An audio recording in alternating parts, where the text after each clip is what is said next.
Step 1 done. Got the wheels off. Now I have to take all of this off. The rotor, off the spindle. You gotta take the spindle off. Gotta take these arms off because the new front beam, which is this thing right here, doesn't come with that.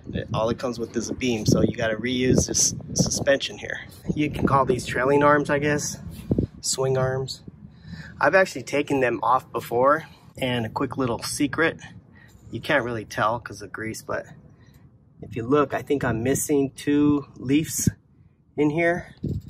I don't know about the bottom. Maybe I didn't take the bottom ones out. Hopefully I didn't, because I'm gonna need to reuse these. I'm gonna cut them and shorten them 4 inches, 2 inches on each side, and drill and tap them for this set screw here. So way back in the day, I tried to lower my bus by removing some of the leaf springs. You can do that. It's like no cost, but it doesn't really work. It didn't lower my bus at all.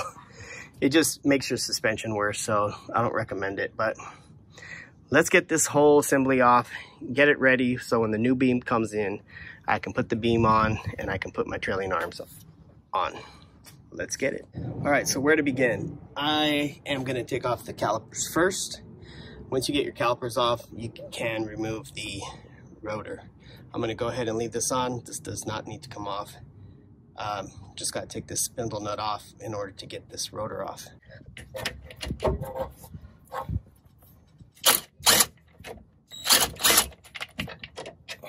Just want to disconnect this just because this is being held in place for you, and it's easier to disconnect the hose while it's being held steady.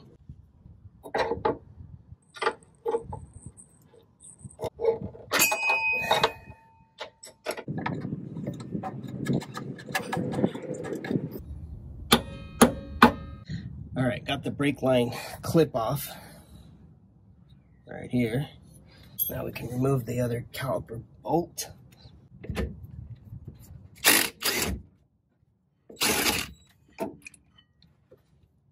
Make sure you have a rag, because brake fluid is going to leak everywhere.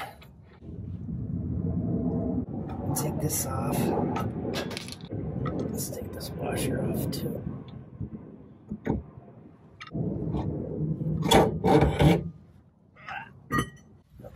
We'll put this back on. Try to protect those threads. Now we can take off the spindle. It's a drop spindle, by the way, from EMPI. The only thing that sucks about it is that it does push your wheel out about 1/2 inch. Not the entire distance of this thing here, but about half of that probably. Then you add these wheel adapters that are about 1/2 inch, I don't know, 3/8 of an inch thick. That's gonna push the wheels out further. Let's get this off. We gotta disconnect it from the ball joints. All right, so we got that off, taken care of. Let's disconnect this tie rod. We're gonna be replacing these with shortened ones, new ones that I've got from vintage Volkswagens. And so I'm gonna disconnect these first, and then I'll remove the ball joints from the spindle.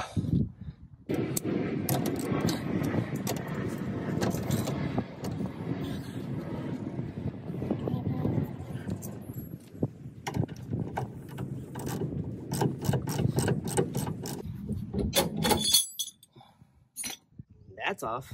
No banging involved. Now let's take these off. 1 and 2.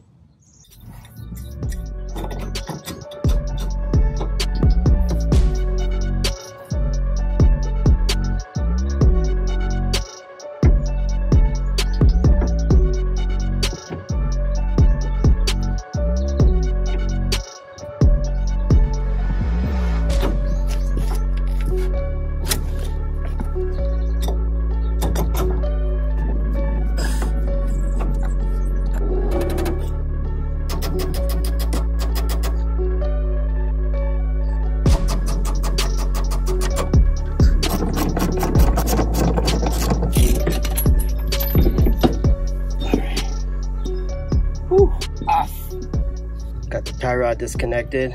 Need to disconnect it from that pitman arm, I think it's called. Steering arm, something like that. Got to disconnect from there. Got to remove these from the beam. So for that, got to loosen up these grub screws and pull it out. Got to take off this sway bar, anti-sway bar. Take off the shock. I think that should be it. Also going to need to take that steering stabilizer off the beam because we're going to reuse that. So a few more steps. Let's get it. So let's loosen up this lock nut. That loosened up.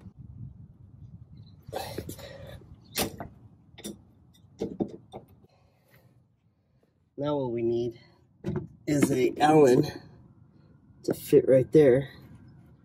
You don't have to, oh, it's already coming out. Okay, so anyways, you don't have to take it all the way off. You can see it's got a little dimple on it. That's just to hold the leaf springs in place. Okay.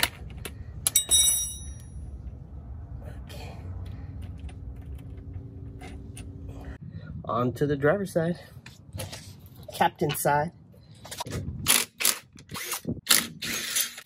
Make sure you got your legs underneath there to hold the tire up so it doesn't fall.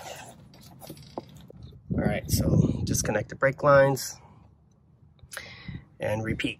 As I'm looking here at my past, noticing the cap is missing from here, but not from here. So I'm hoping that I only removed 2 springs and they were only from the top one. And that'll help maintain the tension on the springs and give you a better ride. I mean, eventually I'll probably want to replace both of these because they have, you know, 50 years of service on them, and you're going to lose, you know, the tension on these springs are going to kind of go away after that amount of time. So what that's going to do is, like, you know, when you hit bumps and stuff like that, it's just going to give you a little bit better spring, because that's your suspension right here, is these leaf springs. The shock is just to, you know, just slow the return, the up and down return and things like that. They don't really, it doesn't really provide, there's not enough strength in this shock to, you know, absorb bumps and stuff like that. That's done by this. So as long as those are good, you should have a decent ride. They're called leaf springs, torsion springs, because they got torsion in them. Leaf springs usually, like if you look on the back of a truck, they'll be like this. You know, they're like arc. There's an arc in them, and then as you hit a bump, they flex. So this is the suspension on a VW. It's these torsion leaves. I don't know what you call them. Torsion bars. Okay, let's go.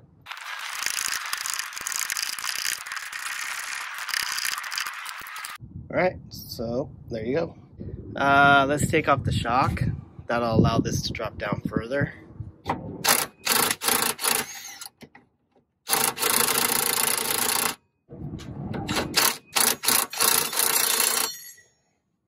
In order to take off the shock, we gotta take the pressure off this bolt by lifting up the swing arm. That'll allow that bolt to come out, and then you'll be able to slide it off from the bottom that way. So my battery died, but while it died, I went ahead and took off the lower swing arm. And that one actually came out pretty easy. I just, as soon as I loosened this up and took off the sway bar, I was basically able to just pull it off with my hand. This one is not coming off so easy. I'm not sure the difference why, but I've just been banging on it with the hammer and it's coming off. See that? It's coming out little by little. So, but what I am gonna do is take off I took off the shock already. Take off the other end of this tie rod, and also I'm gonna take off the what's it called, the shift coupler thing, the bar for the shifter. You can see it's right in the way of that grub screw there, but This is gonna have to come off anyways because anything that's in between these two bars, it's gonna have to come out. I need to disconnect the pitman arm from the steering coupler as well. I guess those two could stay on there because I'm gonna have to take that whole thing off of the beam. The new one doesn't come with that. This whole assembly right here, tie rod assembly. So there's a bolt right there that holds it on, so I should be able to take it off from right there. But yeah, battery died, sorry, so I'm gonna take off the steering shift coupler next. All right, so here's the shift rod. You do have to remove your shifter from inside the car for this to slide out all the way. And then you have to loosen up this 8mm grub screw. Make sure you take out the cotter pin that goes in there first. And then basically what you do is you're just gonna slide it back this way. You're gonna have to move it back and forth a little bit in order to get it out, because it is gonna be kind of stuck in there. So you gotta slide it this way, back and forth a little bit in order to clear. Should be able to clear that bar right there. But yeah, it'll come out. Now I can get to this grub screw right here, set screw, whatever you want to call it. Let's see if that loosens up any tension on these torsion bars that are in there. All right, so I went ahead and loosened up that set screw right there, but it didn't impact the tension on here. So whenever you have a problem that can't be solved, just get a bigger hammer.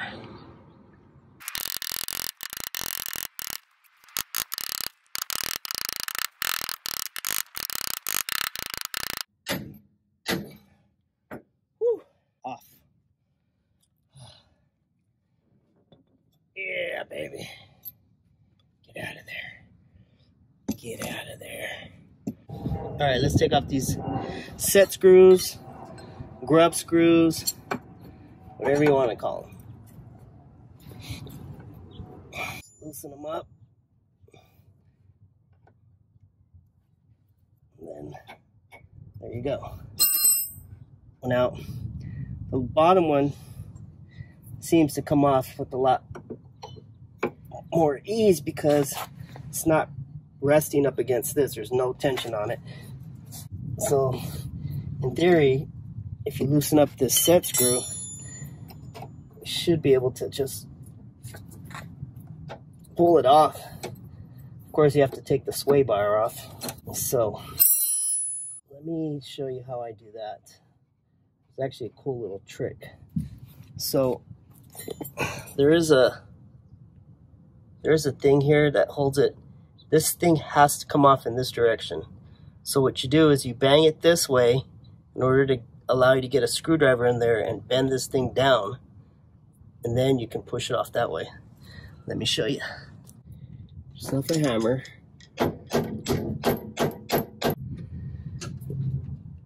Should be able to get your screwdriver in there and bend it. So now you should be able to get your screwdriver in there and just bend this down. That should be good enough. Now you can bang on it in the correct direction, which is this way.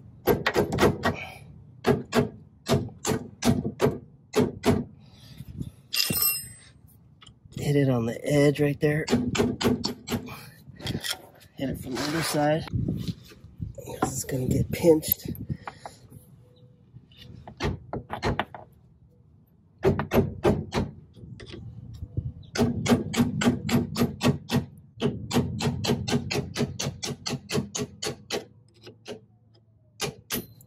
you go. Out.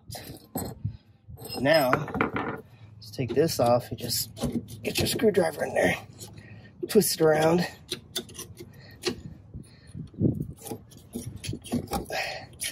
There's going to be a little plate in there to help protect the rubber.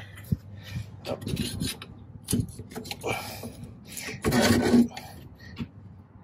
There you go.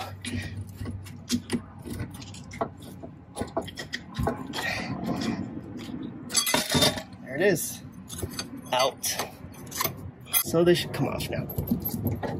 There it is. All right, out. It has a lot of grease on it, so get yourself a rag. Okay, so if your set screw in the middle is out, you should be able to grab these and pull them out. Loosen it up. That's just a lock. That's a lock nut. This is the actual screw that holds the torsion leaves, torsion bars, whatever, man. You know what I'm trying to say, bro. Jeez. Yeah, so it doesn't even have to come all the way out. Just, you know, I recommend leaving it in there so you don't lose it. Put this back on. All right, now these should come out. These torsion bars should come out now. Just watch. Yep, there we go. Outro. Let's go grab them from the other side. Get yourself a dirty rag, because they are dirty. Well, technically they're greasy, but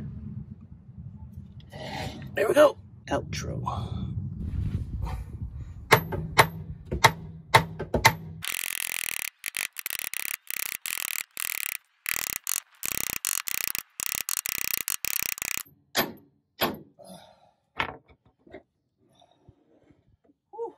Whew.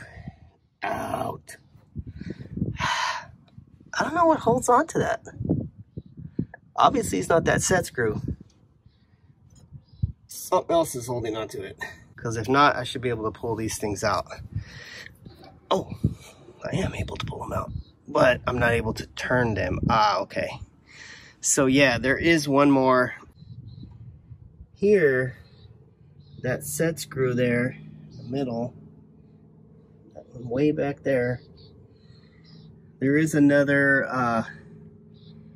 kind of like jig, I guess, I don't know what to call it, that holds those. And when you there's another one right here, and that's why when you put these adjustable front ends, what people do is they cut the beam here and then they cut those out and they put in adjusters in there. Something back in the day, what they used to do is just cut the beam and then turn it and then weld it back, but you can't adjust it. So however you set it, that's where it's going to be set at. So people came up with the idea of, actually what some people do is they just cut where that screw goes in right here. They just notch the beam to allow that thing to turn inside the beam, and that makes it an adjustable beam, which I could do that technically, but I need to narrow the beam as well. So I think what happens with the narrowed beam is they get rid of all this. I think this is, you know, max 2 inches. So that's the maximum you can narrow a beam. It's 2 inches on each side by getting rid of all this stuff here.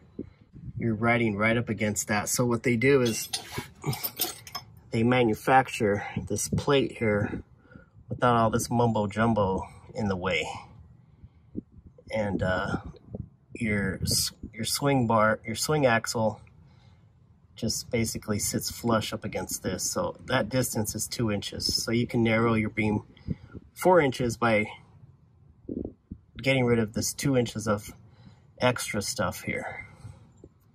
Seems doable, I guess. You know, it's possible. Do I want to do that? Not really. I mean, I'm basically halfway there. Next step is just to remove the beam. We do have to remove that. That can stay on there. Once I get the beam off, I can get into there easier. Or I can actually just take it off from right here. I am going to need this piece here for the new one because it doesn't come with that. But it does remove right there where that bolt is. And the other thing is these emergency cables are gonna get in the way, so I am gonna have to disconnect those and get those out because they run in between the two bars. All right, you gotta disconnect your emergency brake. Battery died again, but all I did was take off these bolts. And there's 2 on here, 2 on the other side. I didn't think this actually was going to come down. As soon as I took off the 4 bolts on the other side, the whole thing just dropped. So let me get my jack so I can lower it.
All right, as you can see, my beam is ready to come off, except for one little thing.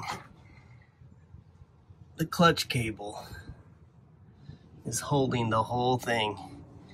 So I didn't make a video, my battery died again, but basically you got to disconnect your clutch cable right here. I actually removed the whole mechanism, which is this thing right here, and that is where that attaches to. Disconnect your clutch cable right here. It's going to be difficult because there is another bolt in the back. I don't know if that's stock. I'm going to have to check my Bentley manual, but you should be able to slide that out and then disconnect your clutch cable. Then your beam will come down. All right, YouTube. Probably took me about an hour and a half to get this damn thing off. Let me show you where it was connected at. Right there. That's a clutch cable. Connects right here. Just like that. You can see it's actually worn out, so I might replace this piece, but it took me about an hour to get that damn thing out. Part of the reason why was because I should have taken that out before I tried to remove the beam. The beam was putting tension on the clutch cable. This was holding the clutch cable. This is not stock. So I don't know what the correct pin is that's supposed to be in there, but this is not it. So now I should be able to remove my clutch cable. I don't know if you can see it right there in the background. Looks like my, I don't know what this is. Well, my speedometer cable. That's already disconnected. All right, now we should be able to take this damn beam off.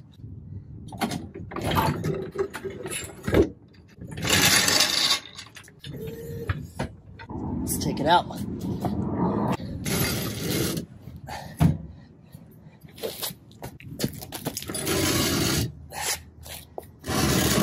Out. Whew. Damn, that was not easy. If I would have had a lift, I would have made this job 10 times easier. But when you don't have a lift and all you have is a driveway, you don't even have a garage, I mean, you gotta do what you gotta do, man. You know what I mean? You can't cry about it. You just gotta be about it. Let's go. It's out. I am gonna have to take this off. I need to reuse that. The new one doesn't come with that. It does come with this part. I don't know if it has these on there though. Those I'm gonna replace the tie rod ends. There it is.